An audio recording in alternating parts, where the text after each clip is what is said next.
Halo, assalamualaikum warahmatullahi wabarakatuh, teman-teman semuanya. Selamat datang di channel kelas online, salah satu bagian dari situs pintar.com juga. Jadi pada kesempatan kali ini kita mau ngobrol-ngobrol sama orang-orang inti dari Ninja Express yang ada di kantor pusatnya. Nah, mungkin banyak dari teman-teman yang bertanya hal-hal yang terkait dengan Ninja Express. Jadi ada beberapa pertanyaan yang sudah kami list, lebih kurang ada 20 pertanyaan. Jadi dalam waktu yang singkat ini kita akan coba jawab pertanyaan teman-teman yang berkaitan dengan Ninja Express ya. Jadi nanti teman-teman bisa simak dari awal sampai habis agar nanti teman-teman nggak gagal paham mengenai Ninja Express.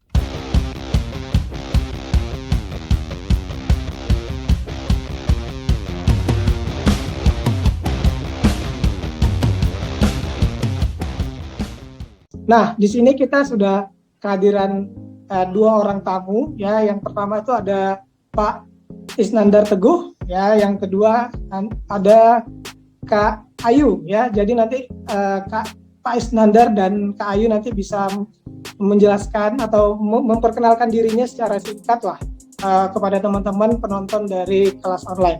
Nah, ini mungkin bisa dimulai dari Pak Isnandar dulu. Bisa dikenalkan, Pak? Terima kasih Pak Aulia. Perkenalkan, saya Isnandar Teguh Hendra Kusuma. Nama lengkapnya cuma biasa dipanggil Hendra. Saya ini dari Ninja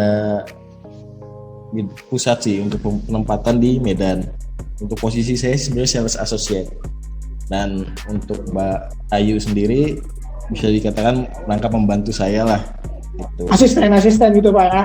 Asisten. Boleh dibilang seperti itu. Mungkin Mbak Ayu untuk jelasnya bisa memperkenalkan dirinya. Silakan Mbak Ayu. Oke, terima kasih Pak Hendra sama Pak Aulia. Kenalin teman-teman, namaku Ayu.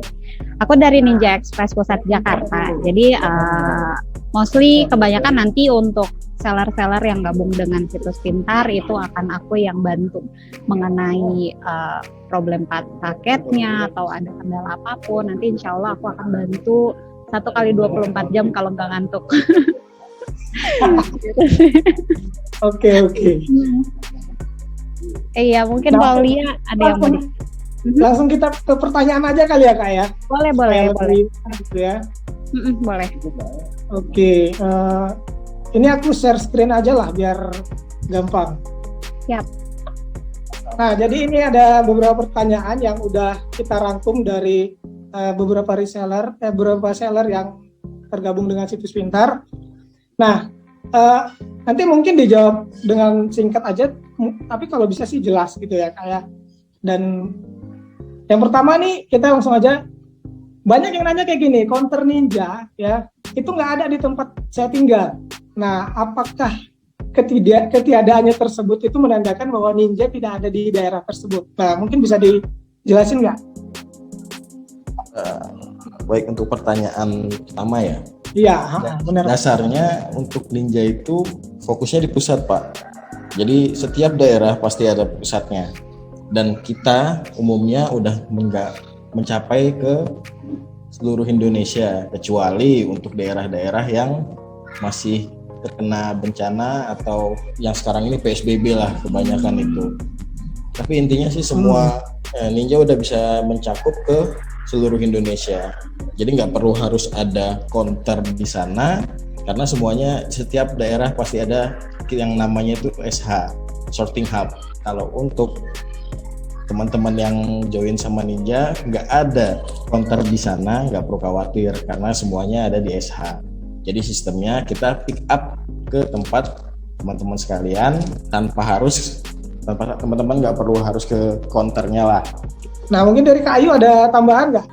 Sama sih, sebenarnya kalau untuk coverage area Ninja itu kita sudah menyeluruh ke seluruh Indonesia nih Pak. Cuman memang ada beberapa area yang belum kita cover, itu tepatnya di bagian-bagian timur sih, kayak gitu. Cuman kalau misalnya dari member-member situs pintar atau Pak Aulia atau rekan-rekan mau cek iseng di websitenya Ninja Express, itu kita ada poin dah. Nah, di situ kalau misal Ninja Point, nah di situ biasanya akan akan ada sih Pak, kelihatan area-area mananya. Cuman kalau untuk saat ini bisa dipastikan kita udah menyeluruh ke seluruh Indonesia gitu sih Pak Aulia. Jadi bisa disimpulkan Ninja itu sebenarnya ada di semua tempat, walaupun nggak ada counternya, tetap pelayanannya ada gitu Kak ya? Ada, karena kan kita pick up. Misalnya di Kaban Jahe kayak gitu, adanya mungkin di kotanya, tapi untuk orang daerah, orang kampung itu tetap bisa kirim karena ada sistem pick up gitu Kak ya? Betul, jadi dari seller nggak perlu repot-repot lagi nih bawa-bawa paketnya keluar rumah, repot-repot kayak zaman dulu mungkin ya. Kalau sekarang akan lebih simpel sih kalau pakai Ninja, jadi tinggal packing, tunggu paketnya di rumah, kita akan jemput, terima beres gitu sih Aulia. Nah kita lanjut yang kedua Kak, Yap. gimana cara mengetahui jangkauan area Ninja? Nah ini juga pertanyaan yang sering ditanyakan juga, hampir-hampir mirip sih. Sebenarnya kalau di pertanyaan kedua mereka bisa jawab, pertanyaan pertama tadi itu nggak akan mereka tanyakan lagi. Nah, gimana caranya supaya mereka bisa tahu nih jangkauan wilayahnya? Untuk jangkauan area Ninja sih sebenarnya ya umumnya sih udah sampai semua Pak. Seluruh Indonesia bisa tercover.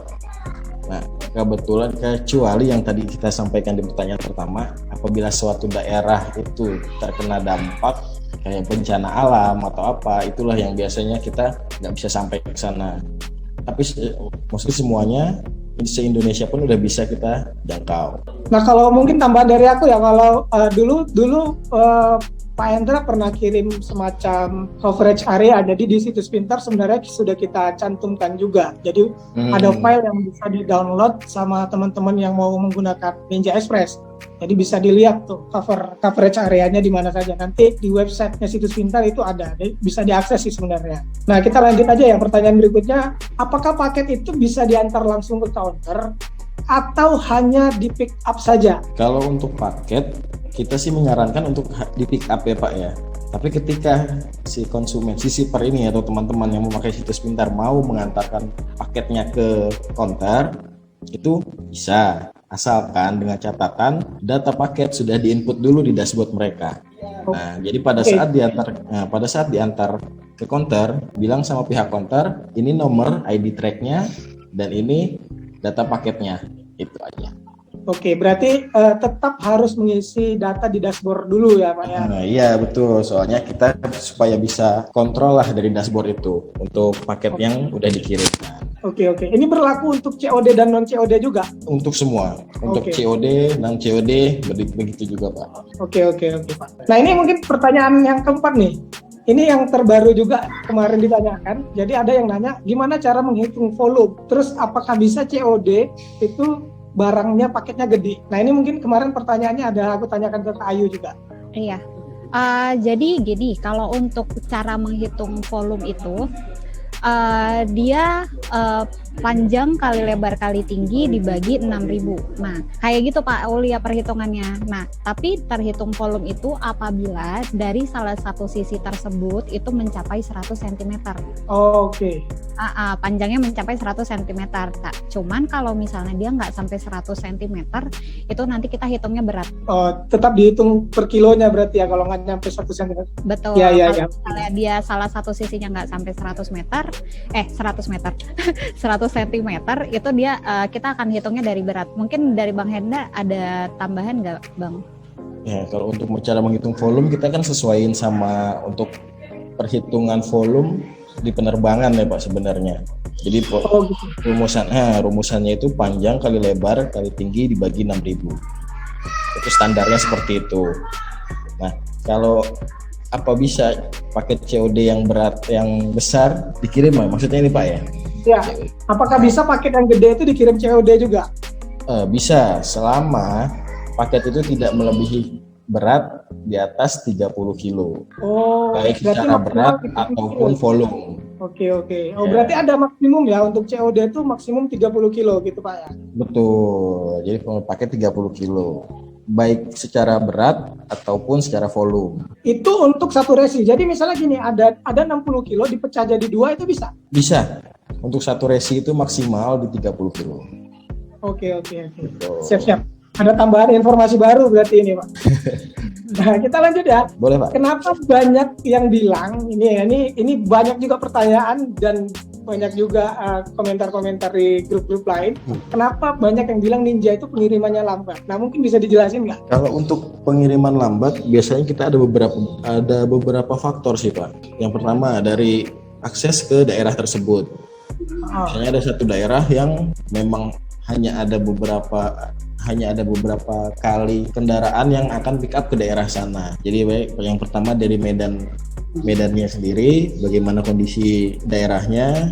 Yang kedua bisa terjadi karena gangguan dari penerbangan. Sekarang kita udah nge-set waktu untuk penerbangan di tanggal sekian, di jam sekian. Tiba-tiba ada kendala di penerbangan yang itu emang di luar kendali kita lah Pak ya. Oke. Itu biasanya dari situ sih, dari penerbangannya sendiri. Kendala selanjutnya sih biasanya kayak bencana atau daerah-daerah yang sekarang yang paling sering itu antara bencana sama lockdown Pak. Itu yang kebanyakan menghambat. Oh itu ya. Selama tidak ada masalah di lockdown atau seandainya tidak ada bencana di daerah tersebut, kita masih bisa. Oke. Nah, oke, makasih Pak. Ini kita lanjut aja. Jadi ini ada pertanyaan ke-6, ke-7 itu kita skip aja deh kayaknya karena udah ada penjelasannya sebenarnya di website Situs Pintar bagaimana penghitungan COD, terus kalau barang retur ada biaya denda atau tidak gitu ya. Nah, kemudian ini yang ke-8, gimana cara kirim COD? Jadi prosesnya itu seperti apa sebenarnya? Gitu, mulai dari awal mereka daftar sampai nanti barang di pick up. Itu bisa diceritain nggak? Iya, oke. Jadi kalau untuk rule-nya ya, jadi untuk perjalanan gimana sih caranya COD pakai Ninja? Sebenarnya kalau untuk bahasanya COD Ninja itu kita pengiriman sama aja kayak reguler, cuman bedanya kalau COD itu kan berarti dana dari customer masuk ke kurir kita dulu kan ya Pak Aulia ya. Jadi kita tuh pertama setelah dashboard aktif, otomatis untuk request pickup itu dari seller harus input data-data customer yang akan kita kirim gitu. Jadi itu nanti di input di dashboard. Setelah itu keluar nomor resi wajib ditulis di paket. Kalau misalnya ada printer akan lebih baik Pak, akan lebih bagus. Cuman kalau misalnya nggak ada printer, ditulis tangan pun nggak masalah. Cuman kalau bisa nomor resi, nominal COD dan data customer secara lengkap itu tertulis di paket. Dan di sini saya sarankan untuk alamat customer tersebut diusahakan selengkap mungkin Pak. Gitu. Maksudnya ada beberapa case yang dia cuma nulis nama jalan terus tiba-tiba kota kayak gitu. Cuman kan kita nggak tahu nama jalan kadang di kecamatan ini kecamatan itu ada gitu loh Pak. Jadi sebisa mungkin untuk alamat customer itu sejelas mungkin untuk mempercepat gitu. Karena kalau misalnya alamat tidak lengkap otomatis itu nanti akan menghambat pengiriman sih Pak. Gitu. Iya. Lalu setelah itu paket kita jemput, tinggal tunggu aja paketnya kita kirimkan. Lalu setelah itu nanti kurir akan menagih dana COD tersebut ke customer dan kita akan mencairkan ke seller 1 minggu 1 kali. Oke.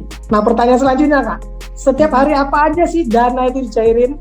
Oke, nah ini pertanyaan berkaitan ya berarti ya Pak Aulia. Jadi kalau untuk pencairan dana sendiri kita rule-nya gini. Setiap hari Selasa ke email seller-seller kita akan mengirimkan rekapan transaksi resi mana aja yang sudah komplit kita kirim selama 1 minggu ke belakang Pak Aulia. Oke. Nah, nanti setelah email diterima, email tersebut wajib dibalas dengan tujuan biar finance kita tahu kalau memang untuk email rekapan yang kita berikan itu sudah pas, sudah benar gitu, sudah sesuai dengan pembukuannya seller. Maka di sini aku menyarankan untuk seller juga mempunyai pembukuan Pak. Gitu. Jadi sehingga kalau misalnya ada miss atau kesalahan kita bisa banding. Tapi ini jarang terjadi sih gitu. Nanti setelah dikonfirmasi dana kita akan cairkan hanya di hari Jumat. Jadi kita pencairan hanya hari Jumat aja. Oke. Oh pencairan hari Jumat ya? Betul, pencairan hari Jumat dengan catatan email yang kita kirimkan di hari Selasa itu wajib dibalas. Oke. Nah itu balasnya seperti apa Kak? Standar sih Pak, kalau aku sih biasanya info ke seller-sellerku paling sudah sesuai silakan dicairkan ya kayak gitu-gitu. Intinya dari sellernya itu ada feedback aja sih gitu. Oh gitu. Bahasa sederhana aja lah berarti ya? Iya, sebahasanya mereka aja. Yang penting istilahnya dari dari pihak seller ada feedback aja gitu ke Ninja. Iya. Oke. Nah ini selanjutnya Kak. ada syarat minimum pick up barang nggak? Karena ada beberapa seller yang dia tinggal di daerah, counternya jauh, dia merasa segan nih kalau cuma pick up satu barang gitu. Ada minimum nggak? Kalau sebenarnya dari aku sih nggak ada syarat minimumnya ya. Jadi Ninja Express itu kita even satu paket pun kita akan tetap pick up. Memang ada sih beberapa seller yang suka sharing katanya nggak enak Kak, satu paket doang aku antar aja gitu. Maksudnya kalau itu pilihan sih. Kalau misalnya memang merasa tidak enak mau kirim ke counter dengan catatan tadi nomor resi harus tercatat. Cuman kalau aku sarankan better di pick up aja, tapi kita nggak ada minimum pick up sih gitu. Oke. Jadi udah clear banget nih kalau mengenai proses pengiriman ya. Ya. Nah ini ada pertanyaan lagi kayak gini, kalau saya dropshipper punya supplier di beberapa daerah, itu bisa nggak kirim pakai Ninja? Bisa banget dong Pak. Di dashboard tersebut kita bisa taruh beberapa alamat. Jadi kalau untuk seller-seller yang masih usaha rumahan ya, maksudnya masih yang ngambil di supplier gitu, nggak apa-apa, nggak masalah. Walaupun titik pick up-nya nggak sesuai dengan alamat rumah gitu sih Pak. Oh, nah ini sebenarnya banyak banget dropshipper yang pengen dibantuin di masalah ini, karena di platform lain kayak di marketplace mereka nggak bisa, belum menemukan solusi untuk ini, jadi kan kesulitan tuh. Mereka punya banyak supplier tapi nggak ada, belum ketemu ekspedisi yang bisa cover kayak gitu. Makanya ini ada pertanyaan yang baru muncul, yang kita sendiri pun baru sadar bahwasannya banyak yang kendala di teman-teman seller itu di sini. Jadi kalau memang bisa tuh mudah-mudahan makin meledak kan gitu. Iya, amin sih Pak. Gak masalah mungkin sih. saya ada tambahkan dikit ya Pak ya. Untuk Ya. titik pick up itu kita bisa maksimal itu di 20 titik pick up. Jadi satu dashboard itu punya 20 titik pick up. Jadi kalau seandainya satu seller punya 20 tempat pick up lah, maksudnya suppliernya itu bisa. Jadi kita memungkinkan sekali kalau untuk seandainya si shipper ini punya lebih dari 10 supplier, itu bisa dimasukkan semua. Maksimal itu di 20. Ini baru keren ini, karena di ekspedisi ada kemarin ada ekspedisi lah ya itu yang dia harus kita lapor dulu untuk buat akun yang baru kayak gitu, untuk bikin datanya yang baru lagi. Jadi ini dia cuma input alamat suppliernya di dashboard, itu nanti kurir tinggal jemput ke alamat tersebut kan, kayak gitu. Iya, betul. Jadi maksimal ada 20 alamat, itu pun kita bisa dalam satu hari pick up ke 20 alamat tersebut. Cuma kita nggak bisa pick up dalam satu alamat minta 2 kali pick up-nya Pak. Oh gitu ya, berarti satu alamat 1 kali pick up. Betul, jadi satu alamat dalam satu hari kita hanya bisa pick up itu 1 kali, kayak gitu. Tapi kalau dalam satu dashboard ada 20 alamat, di hari itu ada 20 alamat itu pick up, nggak masalah, kita bisa pick up. Jos ini baru keren ini. Next ya, kita lanjut ke, nah ini sebenarnya pertanyaan sederhana ya, paket apa aja yang nggak bisa dikirim lewat Ninja? Kemarin kan ada tuh yang nanya mau kirim senapan gitu ya. Senapan angin. Silakan Mas Hendra. Ya, kalau untuk paket sih standar semua Pak, semua ekspedisi saya rasa itu standarnya sama. Yang tidak bisa di pick up itu yang pertama narkoba, yang kedua barang-barang berbahaya, senjata tajam, senjata api. Nah, yang ketiga paling itu kayak benda hidup, hewan. Itu nggak bisa. Untuk hidup. Itu aja sih paling. Ini secara garis besarnya sih seperti itu. Iya benar. Cuma selebihnya sih masih aman. Kalau untuk tumbuhan, bibit-bibit itu masih bisa. Asalkan, nah untuk tumbuhan masih bisa. Asalkan packingnya bagus. Yang kedua sertifikatnya ada. Karena kita tidak menerima karantina. Itu sih sayangnya Pak. Siap.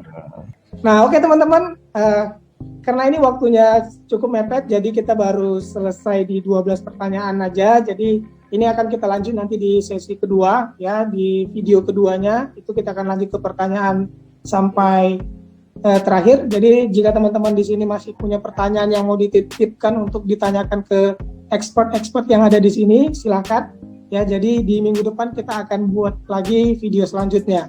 Nah, saya kira itu saja yang bisa kita bahas hari ini. Sebelumnya saya mau terima kasih dulu kepada Pak Isnandar Teguh dan juga Kak Ayu atas waktu dan kesempatan yang diberikan kepada kelas online. Mudah-mudahan minggu depan kita bisa set lagi waktunya ya Pak ya. Iya. Boleh Pak. Boleh Nah, Pak. Jadi itu dulu ya, cukup sekian. Terima kasih. Assalamualaikum warahmatullahi wabarakatuh. Terima kasih ya Kak ya. Terima kasih Pak Aulia. Pak.